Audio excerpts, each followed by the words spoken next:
Doctor पहले कोई आया? नहीं सर, कोई भी नहीं। आप आए हैं और कोई भी नहीं है। आज कहने को तो बहुत कुछ है, लेकिन ना अल्फाज साथ दे रहे हैं, ना ज़ुबान साथ दे रही है।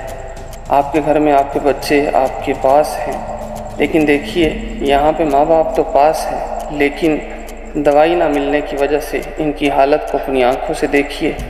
आज का दिन वो था कि जब ज़ब्त के बंधन टूट गए थे, कि 4 दिन से सांप ने डसा है लेकिन दवाई नहीं है।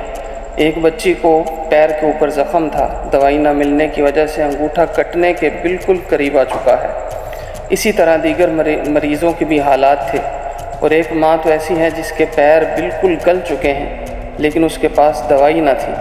इसी तरह बच्चों की हालत, बूढ़ों की हालत, ज़ईफ़ों की हालत, सब कुछ इस कदर खौफनाक और अलमनाक था कि आज मुझे और आपको उस पैगंबर की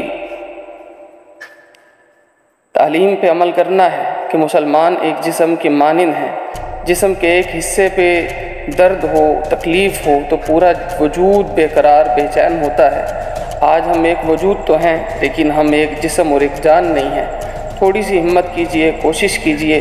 हम दर बदर हैं, अपने घर से निकले हैं कि अल्लाह रब्बुल इज़्ज़त इन बंदों की खिदमत के लिए कबूल फरमाए। हमें आपके ताउन की भी ज़रूरत है, हमें आपकी दुआओं की भी ज़रूरत है, हमें आप अहबाब के हर तरह के तामुल की ज़रूरत है कि ये हाल इन बच्चों का है।